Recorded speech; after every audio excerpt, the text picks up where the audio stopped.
Good morning and thank you for joining us on the TVC Breakfast Tuesday edition, and we thank you again for keeping faith with us all this while. I am Kemi Fola Adeyemo with Theophilus Elama once again. Good morning. Good to see you. Yeah, it's Looking good to be bright. here. It's great to be here. Yes, I'm bubbly and yeah, bubbly this morning. Everything's okay, at least. Like you said yesterday, Monday blues off. I like the sound of that. Everything is okay. Everything is okay. So let it rub off. Definitely, it's always rubbing off. It's always spreading all around. So let that spread. Absolutely. All right.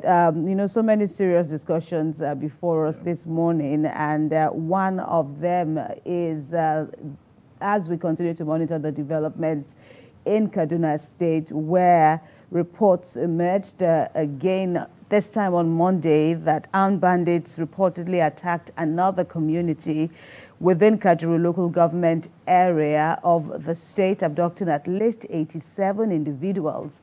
The Chief of Defense Staff, General Christopher Musa, who visited Kaduna, said that the military will go hard on all those denying the nation peace. Luperasom has more. The alarming increase in kidnapping incidents within Kajuru local government area of Kaduna State is disturbing. In the latest attack, at least 87 individuals, including minors and babies, were whisked away from Kajuru station. This incident follows closely on the heels of previous abductions, bringing the total number of kidnapped individuals in less than 2 weeks to 162. The Defense Chief, General Christopher Musa, has come to Kaduna to assess the situation and coordinate efforts to ensure the safe return of those kidnapped. Expressing grave concerns, General Musa emphasized the perpetrators' agenda to undermine the federal and state governments, portraying them as weak. Abduction, as we know, is a social activity. People are doing it for their own sake. Some are doing it to bring down the government, to make the government look weak. But we guarantee that this will end. We are doing everything possible to ensure that we achieve success, and we will achieve success. We are also trying to stop it, to make sure that it does. But what we require is for Nigerians to give us support. Most times when we get information, it comes in a bit late. Before we react to get there, it is late. But we're happy with the way people are responding. You can see from what happened in Delta State, how Nigerians are responding. Everybody supporting the armed forces and the security forces.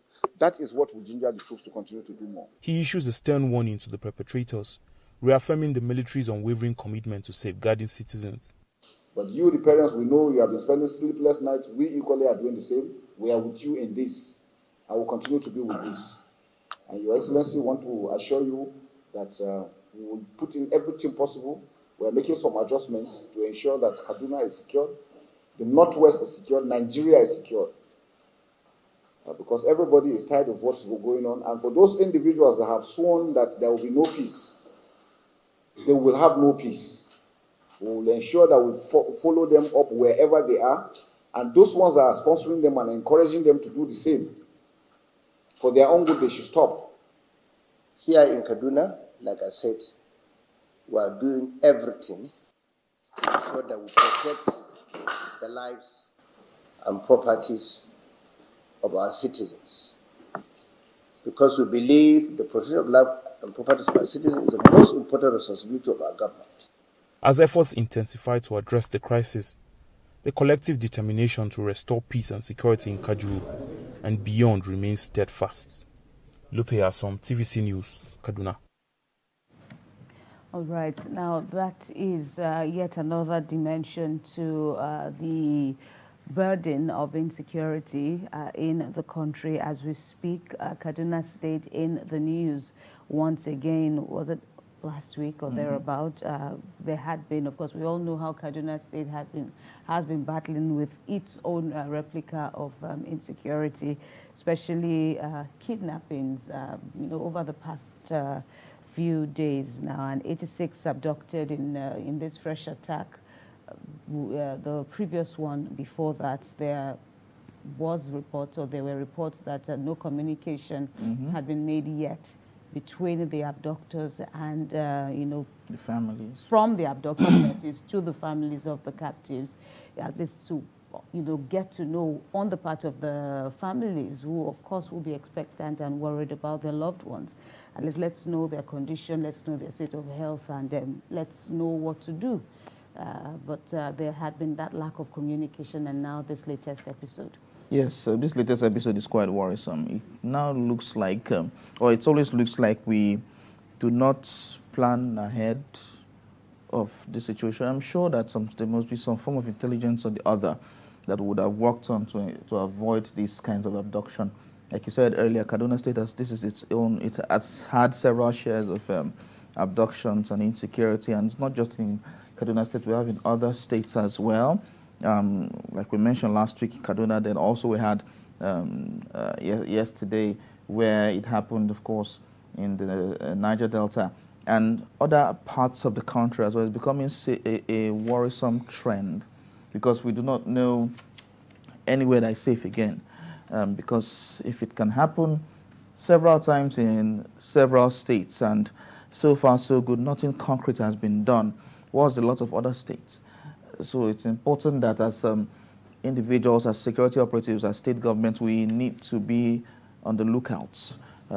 Community policing, like the government is saying, the government is planning that it will put in place measures and legislations to ensure that community policing works. We hope that it really works so that these kinds of abductions can end. At least when we have community policing, we'll have people from the communities who are involved in the security architecture so we can end this spate of insecurity in the nation. It's quite a worrisome trend that this is happening. 87 persons have been abducted, and their families right now do not know the fate of these people, do not know where they are until they are contacted by the abductors. But the last time abductors contacted some families, they asked for about, I think, 1 billion. Yeah. So we do not know what these ones will be asking for. But apart from what they're asking for, it's quite a worrisome trend. This thing needs to end. The spate of insecurity in the country needs to end, and it needs to end now. Absolutely. Kaduna State, and we've seen all the, talking heads, so to speak, the main actors, or some of the main actors in this, lingering conflict on ground. The governor, Ubasan, is speaking there.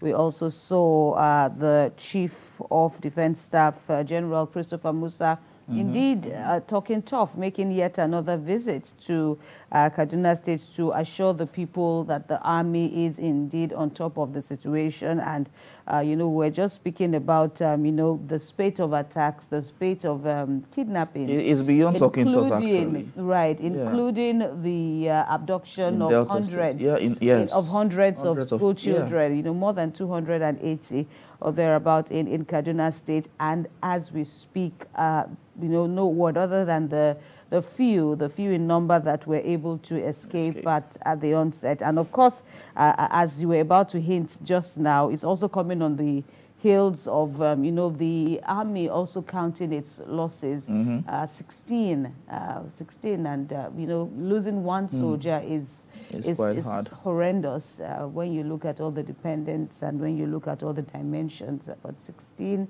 is indeed outrageous and unacceptable, and we're still on the matter. We will still also get to talk some more about all the dimensions to the spate of insecurity in the country. Well, let's. We do hope that this will be brought to not totally. We can't be talking about food crisis, economic crisis, and still be talking about insecurity in the country. It doesn't give us a good image abroad.